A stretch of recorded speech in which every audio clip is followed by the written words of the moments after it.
Welcome to Hub City TV, a USM student news magazine production. We're your source to what's happening around the Pine Belt.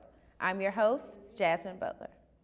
Some people seek allergy relief, but the changing weather isn't helping. We explain why. We also investigate an unusual city ordinance and take you behind the scenes of a local firehouse. But first, despite hosting blood drives for nearly 3 decades, those at one local community college still continue to give.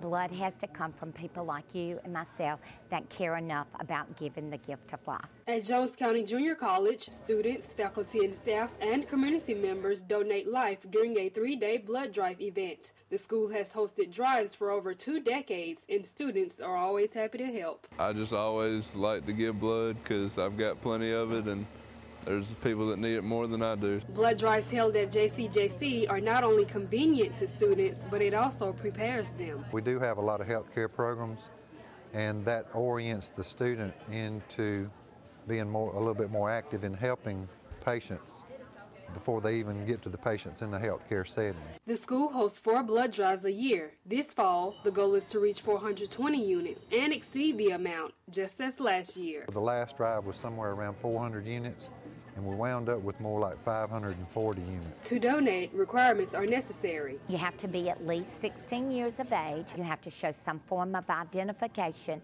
and be in fairly good health. Many students give support to one of JCJC's very own. A guy that was in a motorcycle wreck, and I signed up to give him my blood because I've got O positive. Clark says type O blood is most compatible. Type O blood is ordered more than any other type every day. Those at JCJC encourages everyone to give blood because you never know who might be the next one needed it. For Hub City TV, Chantel Upshaw.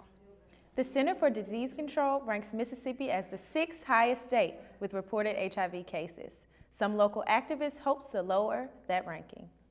All it takes is 15 minutes to get tested and get the results of an HIV test. As of 2009, Mississippi ranks 6th in the nation with HIV cases. According to the Center for Disease Control, as of June this year, Jackson, Mississippi is number 3 in AIDS cases.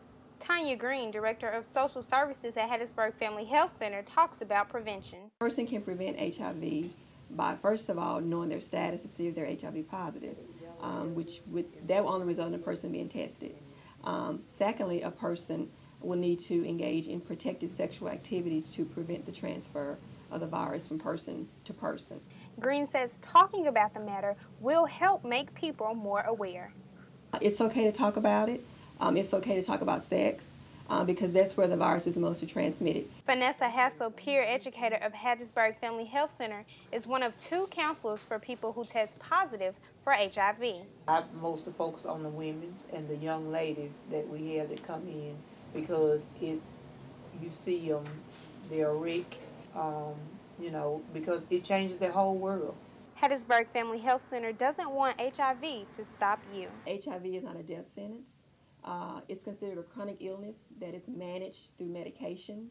I'm Amber Travis here at the Hattiesburg Family Health Center where HIV tests are administered for free Monday through Friday, 8 to 5.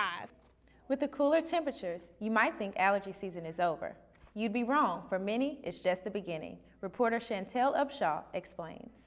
It can affect different people at different times. Spring allergies is the most common, but the fall is when many people suffer the most.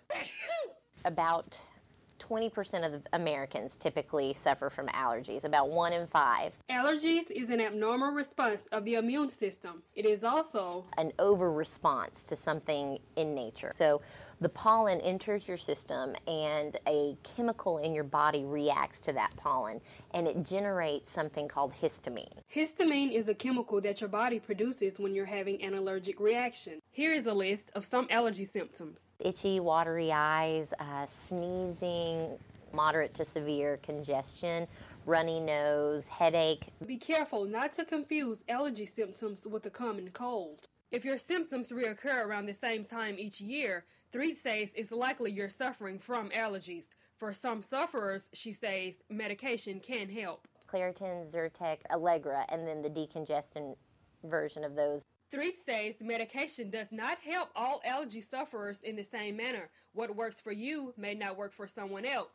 She says it's best to take medication in advance. Don't take a pill and then 30 minutes later, I'm good. It doesn't work like that.